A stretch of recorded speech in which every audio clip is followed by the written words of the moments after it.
मिरजेत गुरुकुल शिक्षण संस्थेच्या वतीनं 78वा स्वातंत्र्य दिन मोठ्या उत्साहात साजरा. प्राणी हॉस्पिटल आणि माऊली प्रतिष्ठान यांच्या संयुक्त विद्यमाने श्रीराम मंदिर परिसरात वृक्षारोपण आणि जिलेबी वाटप करून स्वातंत्र्य दिनाचा आनंद द्विगुणित केला गेला. आज 78वा भारतीय स्वातंत्र्य दिन गुरुकुल शिक्षण संस्थेमार्फत मोठ्या उत्साहात साजरा करण्यात आला.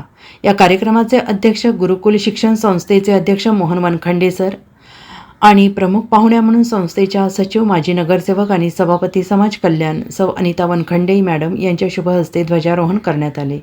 कार्यक्रमात ज्ञान आणि प्रज्ञा विभागातील विद्यार्थ्यांनी भाषण करून विविध गुणदर्शनाचा लाभ विद्यार्थी आणि पालक यांना घडवला आणि यामुळे सर्व विद्यार्थी पालक आनंदित झाले होते. या आधुनिक काळातील रोबोटचे महत्त्व लक्षात घेऊन विद्यार्थ्यांना रोबोटिक या विषयाचं ज्ञान मिळावं यासाठी स्वतंत्र रोबोटिक विषय प्रात्यक्षिकद्वारा शिकता यावा म्हणून रोबोटिक प्रयोगशाळा तयार केली आहे. त्याचे उद्घाटन सौ आणि श्री वनखंडे सर यांच्या हस्ते करण्यात आलं आहे.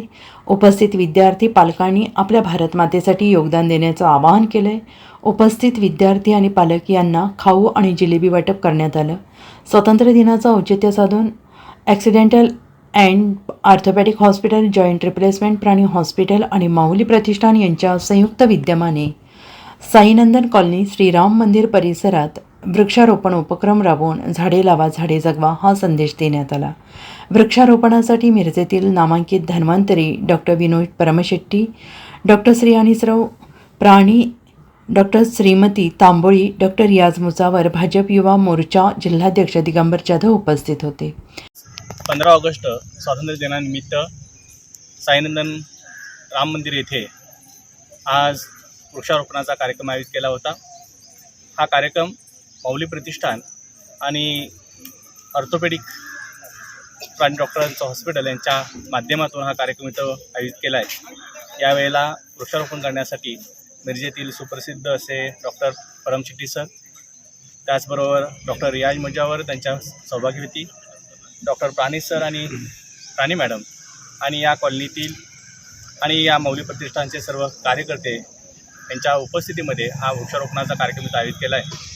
खरं तर माऊली प्रतिष्ठानच्या वतीनं या प्रभू रामचंद्राच्या मंदिराच्या परिसरामध्ये आपण विविध कार्यक्रम आयोजित करत असतो.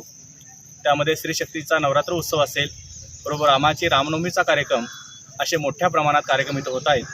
आणि हा ओपन स्पेस माननीय सागर वनखंडे असतील, दिगंबरजी जाधव असतील यांच्या प्रयत्नातून एवढा मोठा विकसित होतो आहे. इथं संध्याकाळच्या वेळेला, सकाळच्या वेळेचा आरती आणि भजनाचा कार्यक्रम, एक धार्मिक वातावरण आणि याचा लाभ घेण्यासाठी या परिसरामधील ह्या 9-10 कॉलनीतील लोक येत असतात. आपल्या नातवंडांना, मुलांना खेळण्यासाठी घेऊन वयस्कर माणसं येत असतात. त्यांच्यासाठी हे सावलीचा विरंगुळा केंद्र व्हावं या दृष्टीने आम्ही आज हा वृक्षारोपण कार्यक्रम केलेला आहे. वृक्षारोपण करत असताना झाडंही एवढी मोठी उंचीची आणली आहेत की ती जेवढी झाडं लावली आहेत तेवढी जगवून या परिसरांच्यामध्ये स्वच्छ हवा मिळेल, ऑक्सिजन मुबलक प्रमाणात मिळेल, असा हा आम्ही संकल्प केला आहे. प्राणी सरांच्या आणि प्राणी मॅडमच्या माध्यमातून असे विविध उपक्रम, त्याचबरोबर परमशेट्टी सर असतील, रियाज मुजावर सर असतील, या डॉक्टर्स जे मिरजेतले सुप्रसिद्ध डॉक्टर आहेत यांच्या माध्यमातून मिरजमधील विविध अशा भागामध्ये आम्ही वृक्षारोपणाचे कार्यक्रम इथून पुढे नक्कीच पुढच्या वर्षभरामध्ये विविध ठिकाणी कार्यक्रम तिथे झालेले पाहायला मिळतील. Bureau report SBN Marathi, Miraj.